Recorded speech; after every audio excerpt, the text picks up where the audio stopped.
Bem, minhas queridas, é um prazer estar aqui com vocês, para que a gente possa, assim, compartilhar desses ensinos maravilhosos que a Bíblia nos traz, este ensino maravilhoso do livro de Apocalipse. Semana passada, nós iniciamos o capítulo 13 do livro de Apocalipse, e hoje nós iremos concluir. Iniciamos estudando sobre uma besta que emerge do mar, e hoje, esta segunda besta do capítulo 13, que fala sobre a besta que emerge da terra. E para que nós possamos iniciar esse estudo de hoje, aqui no grupo das mães que clamam pelos seus filhos, eu convido todos vocês, vamos fazer uma oração para que o eterno Deus assim nos abençoe. Então, neste momento, feche seus olhos, eleve seu pensamento até o trono de graça de Deus e vamos falar com o nosso bom Criador. Oremos. Santo e eterno e amado e bom Deus, bom Pai Celestial, Pai amado, te agradecemos, Senhor, pelas bênçãos que tu tem derramado sobre as nossas vidas. Te agradecemos, ó Pai, pela vida de cada pessoa que está assistindo esta aula, que neste momento, ó Pai, tu visite cada uma delas através do teu Santo Espírito e toque em seus corações e faça morada em suas vidas, para que cada uma delas venha sentir o desejo e a necessidade de cada dia te colocar como prioridade em suas vidas, ó Pai. Pai amado, tu conhece o desejo do nosso coração, e nesse momento queremos expor a ti, que tu venha, ó Pai amado, ao nosso encontro, que cada pedido, cada desejo seja realizado, mas não segundo a nossa vontade, segundo a tua vontade, ó Pai, porque tu sabes o que é melhor para cada um de nós. Abençoa a leitura que irá ser feita agora.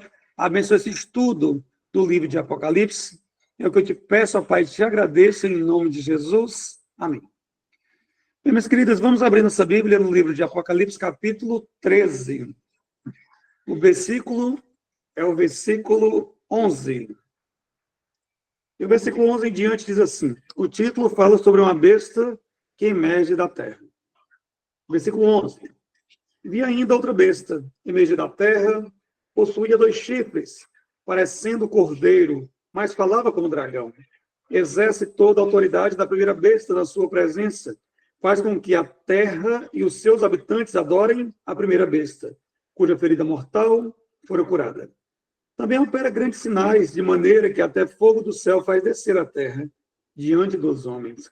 Seduz os que habitam sobre a terra por causa dos sinais que lhe foram dados a executar diante da besta, dizendo aos que habitam sobre a terra que façam uma imagem à besta, aquela que, ferida a espada, sobreviveu. E lhe foi dado comunicar fôlego à imagem da besta, para que não só a imagem falasse, como ainda fizesse morrer quantos não adorassem a imagem da besta. Versículo 16. A todos os pequenos e grandes, dos ricos e pobres, os livres e os escravos, faz que lhe seja dada certa marca sobre a mão direita ou sobre a fronte, para que ninguém possa comprar ou vender, senão aquele que tem a marca, o nome da besta ou o número do seu nome. Aqui está a sabedoria. Aquele que tem o entendimento, calcule o número da besta, pois é o número de homem. Ora, esse número é 666. Bem, aqui fala a respeito de uma besta.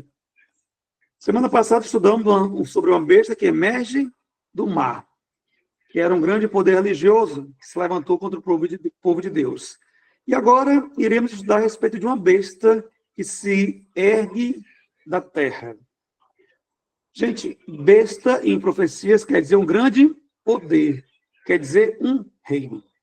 E semana passada, aquela besta que se levantou do mar, nós aprendemos que em profecia, como ela surgiu da água, as águas em profecias representam um local que é bastante povoado. Então, a terra significa o contrário. Essa besta, ela se levantou agora, esse poder, ele se levantou de um local pouco povoado. O contrário do que estudamos na semana passada, gente. E esse poder aqui, a Bíblia fala que ele parecia um cordeiro, mas falava como dragão. Ou seja, ele aparenta algo que ele não é.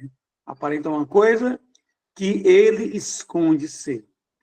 Assim como a outra besta, ele aponta para um grande poder.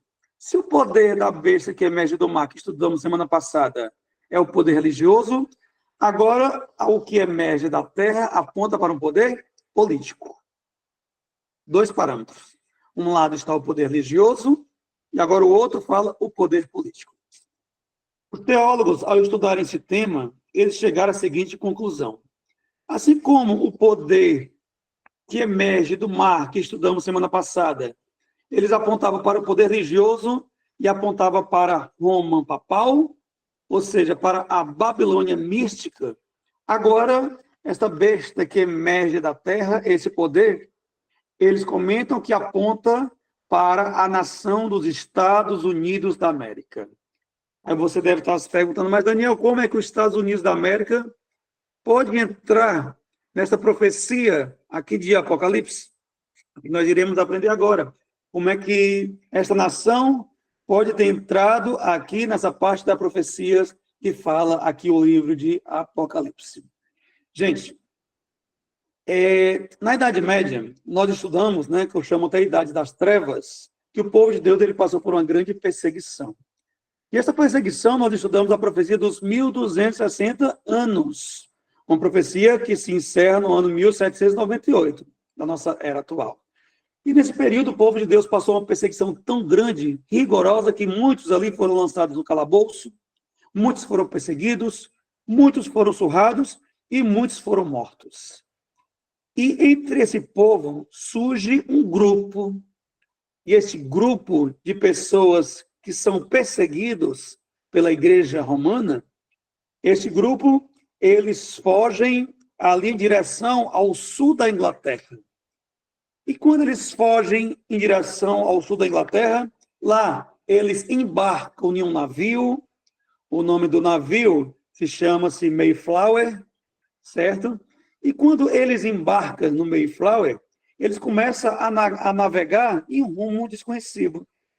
E nesse rumo desconhecido que eles começam a vagar, ali eles cruzam o Atlântico, esse grupo, e esse grupo, quando cruza o Atlântico, ele chega a uma terra desconhecida. Esse grupo ele é liderado por um pastor evangélico. E o nome do pastor é John Hobson. E o pastor ali lidera em torno de 200 ovelhas. E esse pastor evangélico, no ano de 1620, eles chegam a uma terra desconhecida. E essa terra, o novo mundo, ali é formado uma nação que hoje nós conhecemos como os Estados Unidos da América. E ali eles começam a formar colônias, passam a formar colônias, ali conquistam a sua independência no ano 1776, eles conseguem a sua independência, e eles formulam a sua própria Constituição. Uma Constituição que é direcionada para a liberdade, gente. E, no início, quando eles começam, vocês perceberam que a profecia se bate aí fielmente, porque eles iniciam com um pequeno grupo de pessoas, ou seja, de uma terra que era pouco povoada. Então, aqui, a profecia do poder que emana da terra, que era um poder que veio de uma nação pouco povoada, agora se iguala, traz referência aos Estados Unidos da América, porque iniciou como uma nação pouco populosa, ao contrário da besta que emerge lá do mar, que era uma grande população, porque na época Roma era considerada a nação mais populosa que existia em sua época. E o interessante é que agora, quando eles desembarcam ali, eles se tornam a maior nação protestante do mundo. Hoje, a maior nação protestante do mundo são os Estados Unidos. E por eles terem sofrido tanta perseguição religiosa, terem passado no passado pela perseguição, no qual o pastor John Hobson conseguiu guiar e tirar eles daqueles grandes sofrimentos que eles estavam passando lá na Europa, neste momento que eles desembarcam ali, que eles criam a sua Constituição, eles passaram a viver um ideal. Qual era o ideal dos Estados Unidos, assim, na sua fundação? Eles queriam um país sem rei e uma igreja sem papa. E foi isso que eles colocaram como sua ideologia. Um país sem rei e uma igreja sem papa. E eles ali se firmaram em um Estado democrático, tendo separação entre o Estado e a igreja. Jamais eles queriam essa união entre Estado e igreja. Então, houve essa separação. Um Estado livre, sem perseguição religiosa, no qual todos poderiam escolher qual religião eles deviam seguir. Então, aqui nos mostra que essa profecia ela é bem clara e ela está totalmente dentro dessa nação que estamos estudando. A leitura nos fala que existia o quê? 2 chifres. 2 chifres que essa besta possuía, e esses 2 chifres, gente, representam isso. Um chifre representa o Estado e o outro chifre representa a religião. São esses 2 chifres que levantaram-se desta besta. E fala também que ela tinha aparência de cordeiro, mas era um dragão, não era isso? Ou seja, a sua aparência de cordeiro ali prega a liberdade religiosa. A liberdade religiosa existe lá nos Estados Unidos como a nação perfeita. Esta nação que prega sobre a sua liberdade. Se nós formos aqui observarmos os filmes de Hollywood, o que é que eles nos passam para a gente? Eles não passam como uma nação perfeita, uma nação onde o resto do mundo praticamente entra ali como seus inimigos e eles sempre estão batalhando. E sempre os mocinhos são os americanos. E as nações vizinhas são consideradas como seus inimigos. Eu não sei se vocês já repararam essa situação. Ou seja, eles pregam que é uma nação amiga, uma nação que sempre está disposto a ajudar. Ou seja, eles mostram a imagem de cordeiro, até mesmo nos filmes, não é isso? Então, esse cordeiro, a profecia disse que um dia passará a agir como um dragão. Na profecia, quando se fala em cordeiro e em dragão, são os 2 opostos, certo? E aqui fala sobre isso, que esse cordeiro, essa nação perfeita, um dia vai agir desta maneira como se age o dragão, que em profecias representa o inimigo. As 2 bestas aqui, elas vão se unir. É assim que a profecia se fala. Elas vão se cumprir para cumprir tudo que está falando aqui em Apocalipse. Aí nós podemos pensar, é impossível. Como é que os Estados Unidos vai se unir com Roma? Se no passado os Estados Unidos foi tão perseguido que este grupo de pessoas, liderado pelo pastor John Hobson, fugiu de lá e fundou ali uma nação totalmente liberal, uma nação que tinha o poder de escolher qual a religião que eles iriam seguir. Então, para se cumprir, gente, vai ser algo muito difícil de acontecer. Mas a profecia ela aponta que tudo isso um dia vai se cumprir. E tudo indica que um dia essa nação que foi perseguida, ela se unirá com o seu perseguidor. É algo assim muito forte de se ouvir, não é isso? E tudo indica também que leis serão criadas. É por isso que elas vão se unir. Porque leis serão criadas e este poder que no passado passou a perseguir, ele vai ser adorado. Ele vai ser adorado por muitas pessoas que ali eram contra. Agora imaginem, gente, a Casa Branca se unir com o Vaticano. Relações diplomáticas dessa maneira já iniciaram, certo? Se já se iniciaram, então o resto agora vai se completar. Então é por isso que nós devemos estudar fielmente as profecias bíblicas. Se preparar todos os dias e observar o que está acontecendo durante aí o resto do mundo, sem alarmismo. Porque tem pessoas que quando começam a ver alguns fatos isolados, começam a dizer que tudo já está acontecendo, que a profecia já está acontecendo. Não, nós temos que ter calma. Temos que estudar com responsabilidade. Mas o que os fatos nos mostram é o seguinte, nos mostra que as relações diplomáticas entre Estados Unidos e Vaticano já começaram a acontecer. E não foi de agora, não. No ano 1984. 1984, se nós fizermos a conta, né, 94, 2004,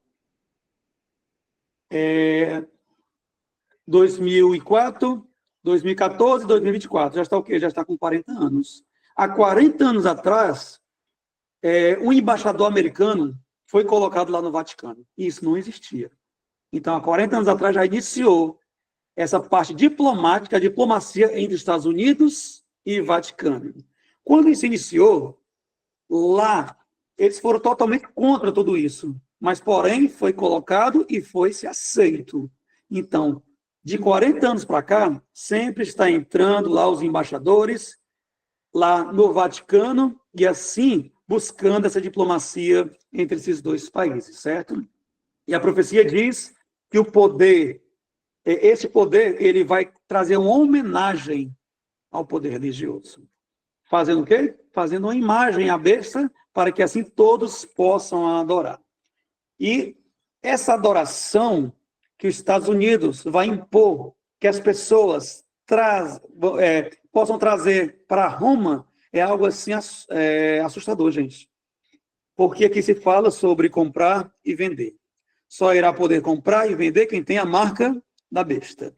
Por isso, nós devemos aprender fielmente o que marca é essa. Precisamos estudar qual é a marca da besta.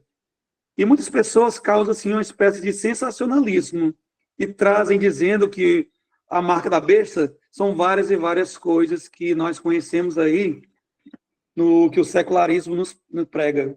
Porque eles falam que a marca da besta seria um código de barra, e o tempo passou e foi mostrado que o código de barra não tem nada a ver com o selo da besta. Depois disseram que seria um QR Code, um chip que seria implantado na mão da pessoa, e tem muitos que falam que era até a pandemia, não é isso? Seria uma espécie de selo da besta. Mas tudo isso é sensacionalismo. A Bíblia não fala nada sobre isso. A Bíblia nos direciona que o selo da besta é algo totalmente diferente disso. E o selo da besta, ele irá ser imposto e todos aqueles que aceitarem ficarão do lado de Satanás. Mas nós também vemos que existe um selo de Deus. E para que nós possamos, assim, conhecer o selo da besta que a Bíblia fala, nós precisamos aprender primeiramente o que é o selo de Deus. O interessante é que em profecias fala sempre o oposto, não é isso? Nós conhecemos aqui o dragão e também o cordeiro, são dois opostos. Conhecemos uma igreja pura e uma igreja corrompida, dois opostos. E agora chegou o selo de Deus e o selo da besta. Para que nós possamos conhecer que selo é esse, o selo de Deus, para sabermos o oposto, que é o selo da besta, vamos abrir aqui, tem uma pista muito grande sobre esse selo, no livro de Isaías. Isaías capítulo 8. Isaías capítulo 8. E o verso é o verso 16. Vamos ver o que é que o profeta fala para a gente. Diz assim: resguarda o testemunho, sela a lei no coração dos meus discípulos. Aqui ele está falando sobre o selo, não é isso? Sela a lei no coração dos meus discípulos. Mas antes ele fala, resguarda o testemunho. Ele pede para que o testemunho seja resguardado e a lei seja selada. Então aqui ele deixou uma grande pista para nós, que o selo se encontra na lei de Deus. O selo de Deus está na sua lei. A lei de Deus, o ponto máximo, o ápice da lei de Deus, nós encontramos em Êxodo capítulo 20.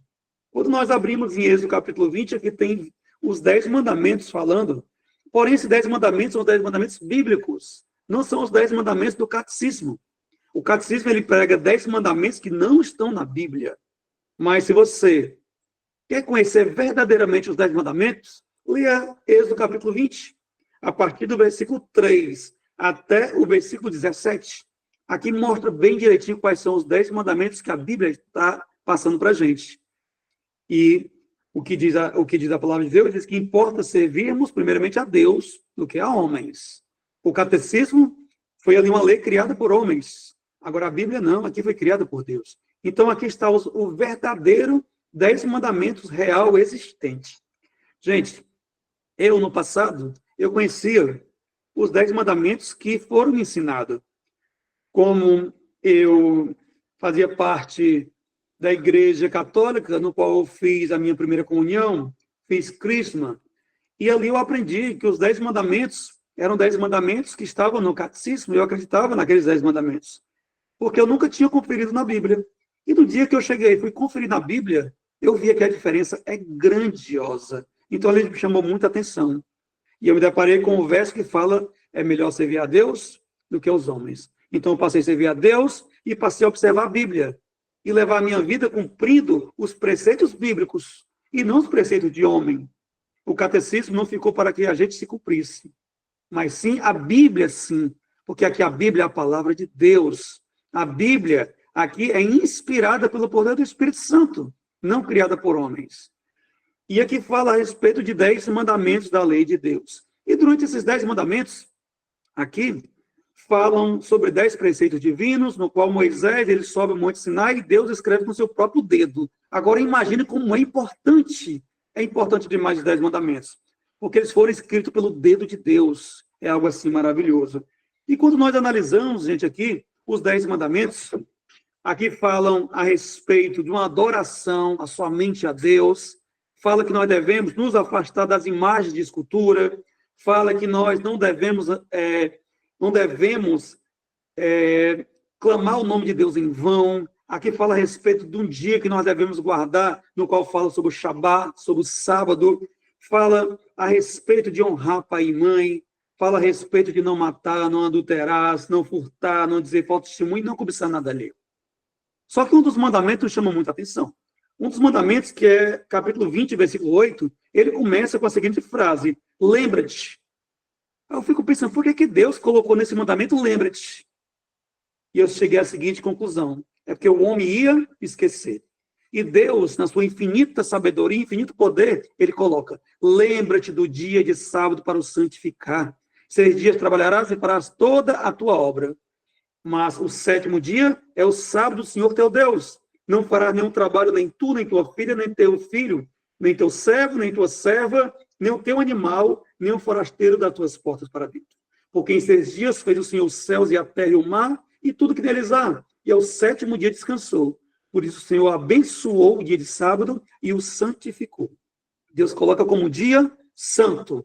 Mas o que tem a ver o sábado com o selo de Deus? Vamos lá. O selo, no passado, gente, ele carregava algumas características. No livro de Esther, no capítulo 3, versículo 12, ali o rei Assuero, ao enviar um documento, ele selava com cera, e ali ele colocava o símbolo real para que aquele selo não fosse removido. Só quem poderia remover era a pessoa que iria receber o documento. E esse selo do rei, ele estava em um sinetezinho, que ele colocava uma espécie de carimbo, ou no anel real, no qual ele colocava ali o símbolo do rei naquele documento. E o interessante é que aquele documento, ele trazia o selo e o símbolo real, ele mostrava ali 3 características importantes. E essa característica ali naquele símbolo do rei, ele trazia o nome do rei, ele trazia a função do rei e trazia o território que o rei dominava. E quando nós lemos aqui, gente, esse mandamento do sábado, o impressionante é que traz essas 3 características. Quando eu leio sobre o sábado, que eu acabei de ler para vocês, aqui fala o nome do rei. Quem é? É Deus, o Criador, né? O Deus aqui fala sobre o eterno, é o nome aqui do rei. Aqui também fala sobre a função. Qual é a função desse Deus? Aqui diz que ele é criador, que ele criou os céus e a terra. Então, até aqui está batendo bem certinho sobre a função do símbolo do rei. E para completar, qual o território de Deus, que Deus domina? Aqui também no mandamento fala que o território é toda a sua criação. Amém, glória a Deus. Então, aqui está se batendo direitinho. A profecia aqui mostra perfeitamente. Mas existe outras passagens que mostram que o selo de Deus é esse dia de descanso. O selo de Deus é o sábado. Quando ele coloca para que nós possamos observar o sábado, esse dia de descanso, que nós devemos tirar para adoração ao Criador, ele chama esse sábado de selo. Onde é que está? Vamos aqui agora para o livro de Ezequiel, gente. Ezequiel, capítulo 20. Em Ezequiel, no capítulo 20, tem algo assim interessante. Ezequiel, capítulo 20, e o versículo é o versículo 12. Vamos ver lá se Deus aqui ele vai dizer que se o selo dele é o sábado. Vamos ver. Ezequiel, capítulo 20, versículo 12, fala o seguinte. Diz assim. Ezequiel 20, versículo 12. Também lhe dei os meus sábados para servir de sinal entre mim e eles, para que soubessem que eu sou o Senhor que os santifica. Então aqui deixa bem claro que Deus ele deixa os sábados para que a gente possa, assim, descansar, porque é um sinal entre ele e nós. Então, é algo maravilhoso, gente. E para nós confirmar mais ainda, nós vamos agora para o versículo 20. Estamos no versículo 12, vá para o versículo 20, diz assim: santificai os meus sábados, porque servirão de sinal entre mim e vós, para que saibais que eu sou o Senhor, vosso Deus. Deus, ele deixou esse dia maravilhoso, esse dia de descanso. E ainda diz que esse dia é um sinal. E o que é um sinal? O sinal é o selo. O selo é esse sinal que Deus deixou para nós. Então a Bíblia aqui está mais do que comprovada que o selo de Deus é o sábado. O selo aqui é mostrado de modo fidedigno. E esse dia é um dia especial, no qual nós paramos os serviços seculares, e esse dia é dedicado somente a Deus. É um retiro espiritual semanal. Nós que guardamos esse dia, nós temos toda semana um retiro espiritual. Esse retiro espiritual semanal para adorarmos o Criador. Então é algo assim maravilhoso, e a profecia aponta fielmente. Então vamos lá. Como eu falei para vocês, que em Apocalipse sempre existem dois extremos, os opostos. Aqui fala-se que o selo de Deus é o sábado. E qual é o selo da besta?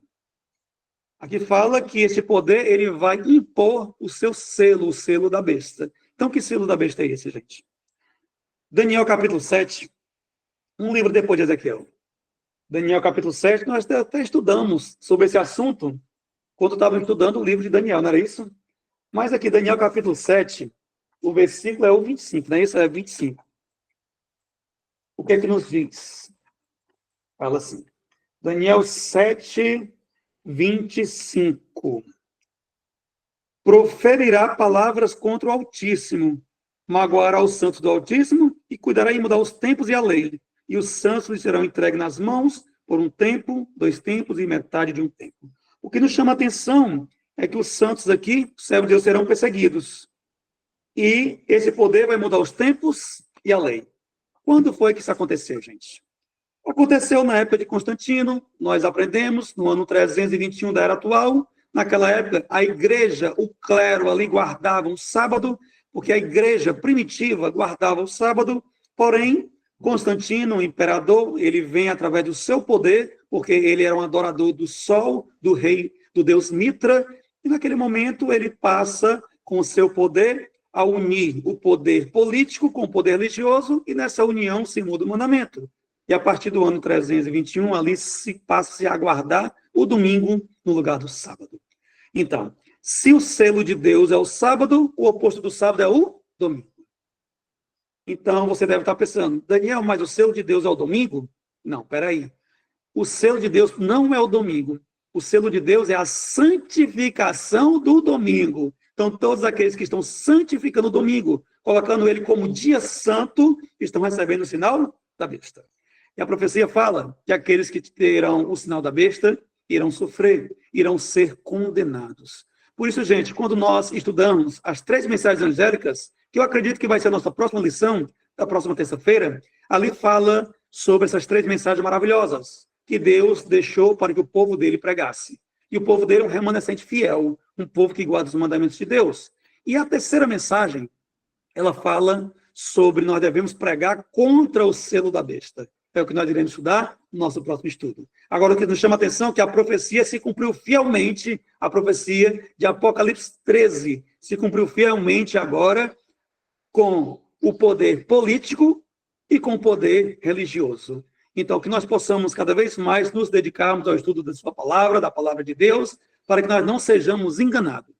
Porque a palavra de Deus fala que, se possível, o inimigo enganaria até mesmo os escolhidos. E eu quero dizer uma coisa para você, minha querida. Você é uma escolhida de Deus. Deus te escolheu, Deus te tirou lá das trevas para a sua maravilhosa luz. Se ele te tirou e hoje te colocou em cima de uma rocha, e essa rocha está firmada no poder de Deus, então nós devemos cada dia mais falar do amor de Cristo, nós devemos cada vez mais nos colocarmos nos braços do Senhor e colocar Ele como prioridade em nossas vidas. Para quando o Senhor vier nas nuvens dos céus, nós sejamos aquele povo que vai esperar o Senhor, o aguardar fielmente para morar com Ele para toda a eternidade. Que Deus continue te abençoando ricamente você e toda a tua família. Amém?